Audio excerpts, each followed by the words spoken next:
জুলাই বিপ্লবে আহত রোগীদের শান্ত করতে বুধবার মধ্যরাতে পঙ্গু হাসপাতালের সামনের সড়কে ছুটে গেলেন অন্তর্বর্তী সরকারের 4 জন উপদেষ্টা ও একজন সহকারী। তাদের দাবি পূরণের আশ্বাসে প্রায় 13.5 ঘণ্টা পর হাসপাতালের সামনের সড়ক ছেড়ে দেন আন্দোলনরতরা। আজ দুপুরে সচিবালয়ে রোগীদের সাথে বৈঠক অনুষ্ঠিত হবে। আহতদের চিকিৎসা ও পুনর্বাসনের জন্য একটি রূপরেখা তৈরি করে ডিসেম্বরের মধ্যেই তা বাস্তবায়নের ঘোষণা দেন উপদেষ্টারা। গোলাম মায়নুল হাসানের রিপোর্ট। সুচিকিৎসা ও পুনর্বাসনের দাবিতে রাজধানীর জাতীয় অর্থোপেডিক হাসপাতালের সামনে বুধবার দুপুর 1টা থেকে অবস্থান নেন জুলাই বিপ্লবে আহতরা। সেই আন্দোলনী গড়ায় মধ্যরাতে তারা শর্ত দেন 4 উপদেষ্টাকে রাতেই তাদের সাথে দেখা করতে হবে, তবেই ছাড়বেন সড়ক। রাত 12টার দিকে বৈষম্য বিরোধী আন্দোলনের আহ্বায়ক হাসনাত আব্দুল্লাহ এসে পরিবেশ শান্ত করার চেষ্টা করলেও সড়ক না ছাড়ার ঘোষণা অনড় থাকেন আন্দোলনরতরা।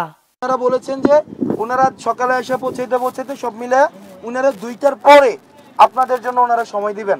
শেষ পর্যন্ত রাত 3টার দিকে হাসপাতালের সামনে ছুটে আসেন 4 উপদেষ্টা, জানান নিজেদের সীমাবদ্ধতার কথা, ভুল স্বীকার ও দুঃখ প্রকাশও করেন উপদেষ্টারা। আপনাদের কষ্টের সাথে সমবেদনা জানাই। এই রাত্রে গভীর রাত্রে আমরাও এসেছি আপনাদের সাথে কথা শোনার জন্য। আগামী ডিসেম্বরের ভেতরে আমরা সব আহত পুরো বাংলাদেশের সব প্রান্তিক এবং শহরে যেখানেই থাকেন না যতজন আহত আছেন সবাইকে আমরা চিকিৎসা এবং চিকিৎসার সাথে সাথে পুনর্বাসনের ব্যবস্থার ব্যাপারে স্পষ্টভাবে আমরা অবস্থান নিব। ডিসেম্বর পর্যন্ত আমাদের সময় দেন এবং কালকে এসে বসে আমাদের সাথে আপনারা একটি রূপরেখা তৈরি করার জন্য আমাদের সহযোগিতা করেন।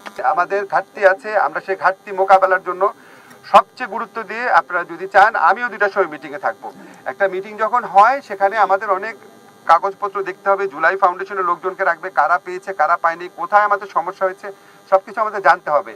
আমাদের এটা থেকে ভালো লাগছে না যে আপনারা এত কষ্ট করে এত রাত পর্যন্ত এখানে আছেন, নাহলে আমরা এত রাত ছুটে আসতাম না। আপনাদের প্রতি আমাদের ঋণ আছে, আপনারা যে ত্যাগ স্বীকার করেছেন সেটার বিনিময়ে তো কিছু হয় না।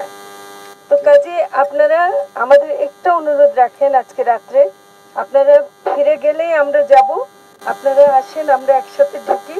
আপনারা যদি আমরা করি, আমরা কালকে এটা সমাধান নিশ্চয় একটা কিছু হবে, আপনারা অসন্তুষ্ট হবেন না।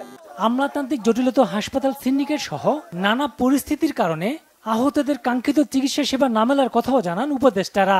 বৃহস্পতিবার ক্যাবিনেট মিটিং হয়, আমাদের অন্যতম একটা এজেন্ডা থাকে এটা।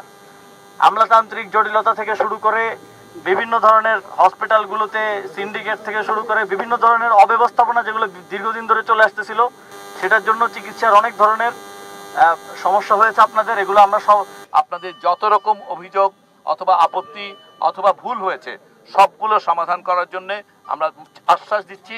আপনারা নিশ্চিত হতে পারেন 22,000-এর মধ্যে যাদের হাসপাতালে ভর্তি করা অথবা হাসপাতালের বাইরে রেখে শারীরিক মানসিক সকল ধরনের সহায়তা, চক্ষু, আমরা বিশেষ করে যে জায়গাগুলো বলছি এই জায়গাগুলোতে আমরা সর্বরকম মোটামুটিভাবে বলা যেতে পারে এই দেশের শ্রেষ্ঠ চিকিৎসার প্রাপ্তি নিশ্চিত করব আমরা।